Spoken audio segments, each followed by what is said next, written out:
Monsieur de Flotte, bonjour. Comme promis, je vous amène certaines pièces. Ah, c'est gentil. Pardonnez ma voix. Vous avez les photos, je vous apporte l'original. Ah, ben, je serais très heureux de voir ça.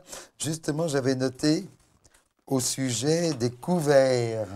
Ah, les fameux couverts. Oui, les fameux couverts.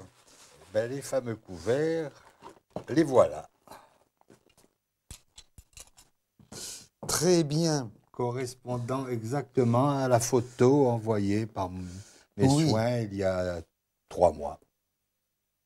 Il a tenu ça entre ses mains pendant toutes ses campagnes, principalement sa campagne des Indes, car 2 jours après son arrivée à Toulon, il est arrivé chez mes grands-parents à Roquevert, près de Marseille, et il avait envoyé un officier demandant qu'on lui prépare une dinde, une énorme dinde. Dans ses bagages, il avait son couvert à découper, et il a tenu à découper lui-même sa dinde.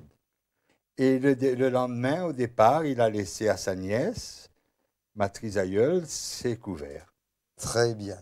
Très bien. Mais ça, c'est très émouvant de pouvoir savoir que le bailli s'est servi de ces couverts. Et vraiment, c'est quelque chose. Ce sont d'ailleurs les armoiries de la famille. Ce sont les armes du bailli, et une couronne comtale avec une fleur de lys. C'est un plaisir et un plaisir en même temps de faire connaître la région sous un autre angle que le tourisme, mais par l'histoire. J'ai toujours aimé l'histoire, et que ce soit la grande ou la petite. Et les personnages que j'ai choisis, Alphonse Karr, Fragonard, le bailli de Suffren, maintenant en projet le général, enfin, maréchal Gallieni, sont liés à la fois à l'histoire, la grande, et à la petite par la région. Il y a eu 2 branches des Suffren, une branche Suffren et une branche Suffren-Saint-Tropez. Son père d'ailleurs était marquis de Saint-Tropez, et lui, tout jeune, à l'âge de 5 ans, il est venu ici et il l'a dit dans une lettre, eh bien c'est la première fois où j'étais sur la mer à Saint-Tropez.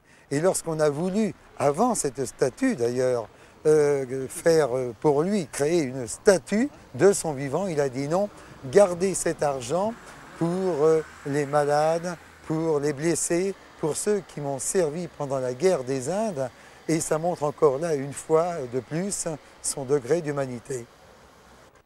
Il y a eu mon arrière-grand-père qui était à bord des bateaux du bailli de Suffren à la guerre d'indépendance de l'Amérique, des États-Unis. Puis à la génération suivante, il y a eu là son fils qui était aussi marin, qui a fait pas mal de choses, s'est battu contre les barbaresques au large d'Alger, s'est battu contre les Anglais au large d'Alger, a ramené la Vénus de Milo, est parti à la recherche de la Pérouse avec Dumont d'Urville. Pour le récompenser, Dumont d'Urville a donné le nom de 2 flottes au cap sud de l'île de Lifou, aux îles Loyauté.